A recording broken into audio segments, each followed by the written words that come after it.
All right, we're gonna pull up this first question about switching jobs. Should this person take a job with more pay but fewer benefits, or should they stick with fewer benefits and hold a lower salary? And so this question specifically states, as we pull it up here, I've recently been looking for a new job in the hopes of making more money. Good goal. I just was offered a job that gives me higher base pay, but not really any bonuses or commission and no guarantee on work from home once they return to the office. Having a hard time determining if switching jobs would be worth it. Here's a breakdown of it. I have been with my current company for 10 years. You're being underpaid. You've been there for 10 years. You're being underpaid. I do love the company I work for, but I have tried to change departments before in order to increase my salary, but it's really a lateral move if I do so. This is my current pay and benefits. Person gets paid a base of $44K. They get a $10K in bonuses, as well as spiff money in contests from vendors. I make roughly $57,000 a year. All right, $57K. I get 4 weeks of paid time off, as well as given the option to purchase an additional 2, so I get 6 weeks total and 3 floating holidays. I get $500 a year in employer HSA contributions, a 6% match on my 401k. I get to work from home all week currently, and once we return to the office, I'll have to go in once a week, but we've been told from upper management this is only going to be the norm going forward, since we proved during the pandemic that working remotely didn't disrupt productivity. Huge for me, as I love working from home and really don't want to go back to the office. My job is not difficult, easy job, and I actually have a lot of spare time, so it's just easy and I am comfortable. The new job, however, I think says something very differently, where they say the new company's offering me the following: $60K, so about $15,000 more base pay, and $2,300 in bonuses for the year, as well as RSU stock. Whoop, stock alert, that I could cash out at the end of the year when it vests in the amount of just under $2,000, bringing my yearly total compensation to $64,000. So they make $57,000 in the old job, $64,000 in the new one. They offered 3 weeks PTO. They do not have HSA contributions. They match 4%, and they are working remotely for now. But once they return to the office, they stated it might be a hybrid where they'd be going in 3 days a week and working from home 2 days per week. But it's not guaranteed, and they believe in being in the office to, quote, build relationships. Big relationships, folks over there. I've done the math, and it would make much more each month, but I am not sure if the extra pay is worth losing the benefits I currently have. And I don't quite understand stock stuff. Stock stuff, that's a great term. I have never done anything with stocks before. It would be nice to bring home a little more money, but losing my work from home, 2% 401k match, and no HSA contributions is a real bummer.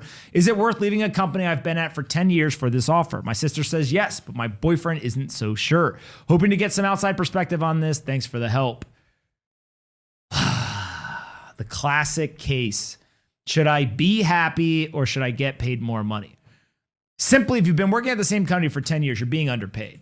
So you're seeing that with the market. Obviously, they're willing to pay you about 10% or more increase in pay. So you're going to get paid 10% more. You still have 3 weeks of PTO, and they have a 4% match on the 401k. To me, the big question here is not about, is this a better pay package? Because I think the pay package is kind of a no-brainer that this is better. Especially when you look at the stock and depending on the business and does the stock go up, all that kind of stuff. It really just comes down to how worried are you about work from home? And if they were to go in office, would you absolutely hate your life? Or if they stayed and allowed you to work from home a couple of days, but you had to go in the office a couple of days, then you would end up being okay. Like, to me, this is a no-brainer better pay package because you get more cash. And also you've got some stock here where in the other business you didn't. And even though the 401k match is a little bit lower, you're not making enough money for it to be super material. Yeah. But it just comes down to work from home. I don't know. What do you guys think? Well, I think it's a few things, right? So you're obviously making more money.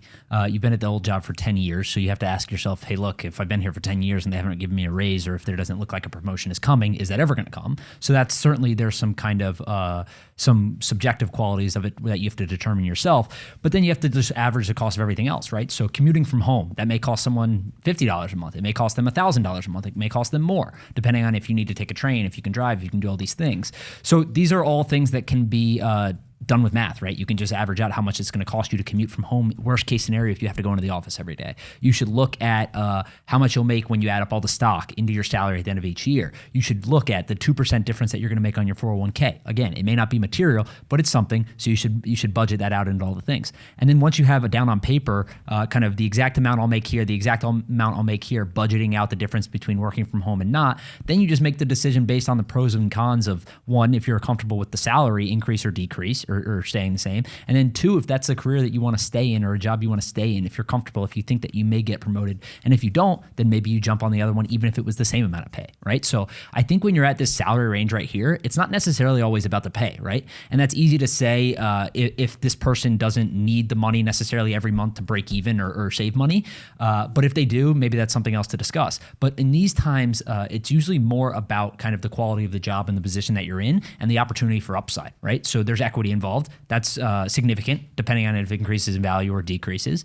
But they also might have the opportunity to get promoted to another job that pays $10,000 more or $20,000 more, right? So I think it's subjective in the nature of like you have to figure out the alternative stuff. It's not always just about kind of just budgeting out dollars and cents and figuring out if it makes sense. John? Perfectly said. One thing I will note is Well, you his hype man? No, it's just perfectly said. I appreciate you, John. Yeah. One thing I will note is, look, if you like your job, that's a very big deal, right? Going to a new job is scary. There's a lot of unknown factors, who you'll be working with on a daily basis. You don't really, like in the interview process, you can't really understand the person's personality and what they are actually like as a manager, as a boss, as a coworker, anything like that. So that's a really big deal to think about. And then I've said it before that there really is no job loyalty, right? If push comes to shove, your employer will let you go, unfortunately, in most cases. But talk to your employer about what your goals are and see if that opportunity for advancement's there. Because look, there's nothing worse than declining a job offer and then in a month realizing, why did I stay here? There's no promotion coming. There's no advancements coming. One thing that is really annoying is when your current employer is hindering your advancements, right? If you make a lateral move, you're really just switching bosses and you're switching job titles and like the responsibilities, but you're not really switching like your position in the company. I'm 26 years old, right? So I've seen my friends have gone through those first 5 or 6 years of their career and switch. Some have switched jobs, some have stayed in the same position.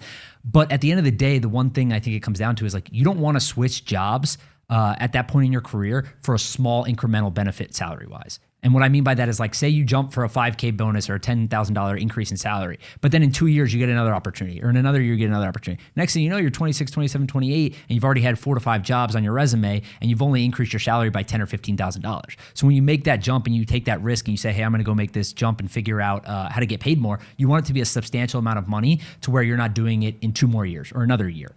So you're basically saying like, get a big boy bonus. Well, if you're going to jump, right, you don't want to find yourself looking for that nut. Everyone always wants more, right? So you're always going to be like, hey, look, there's other opportunities out there. I can go do these certain things. You want to be comfortable in your job. That's probably most important for relative salaries, right? You want to be comfortable. But then when it comes to it, when you're going to make that jump, you want to make sure it's a large enough salary increase to where you're not looking a year later for a $5,000 increase, a $10,000 increase. You want it to be something where you can stay for a few years and potentially forever, right? But you want to be able to stay for a few years so you don't look like you're just jumping ship every time you get another salary increase. One thing that happens a lot with younger people as well when they just start their careers is they get a job straight out of college, straight out of school, trade school, whatever it is, and they're in that job for 2 years and then they leave and they go do something else, whether it's in the same industry or not. So if you do sales, normally I've seen a lot of my friends, right?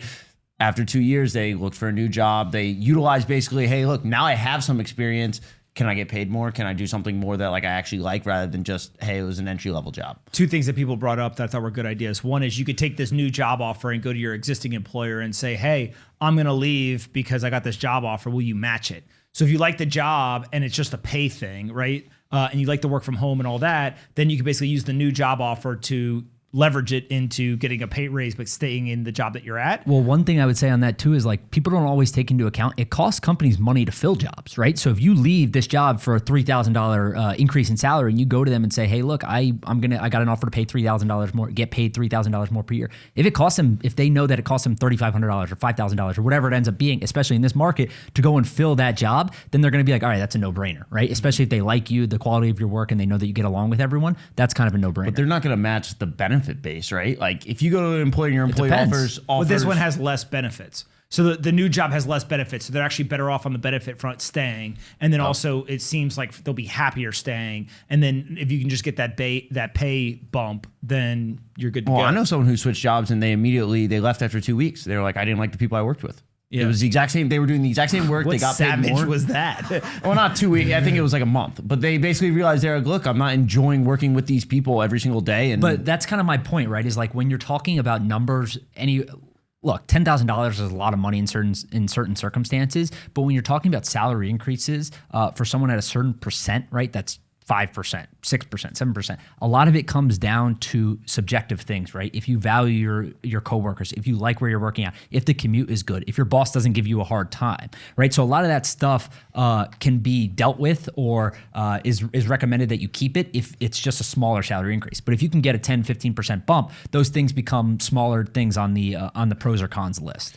Someone asked, how does it cost them if you leave? A lot of ways. Yeah, it's expensive to find and hire new and good employees. Well, you have to process somebody out. 2, then you've got to go post the new role. You've got to do the interviews. You've got to potentially work with an outside agency, internal recruiters, all that. Then you've got to vet people. That takes time and money. And then on top of that, you've got to onboard them, retrain them, kind of integrate them, et cetera. So it's actually a monetary pain, but it's also like an operational pain as well. And then when you're in a tight labor market, what they actually may end up doing is not being able to fill the role given what they're paying you because they know they're underpaying you. And therefore, if they want to fill the role, they might have to end up paying even more money than just what you're asking for from a pay bump standpoint. Yeah, people are giving away incentives, right? Like they're giving away free things, free benefits, whatever it is.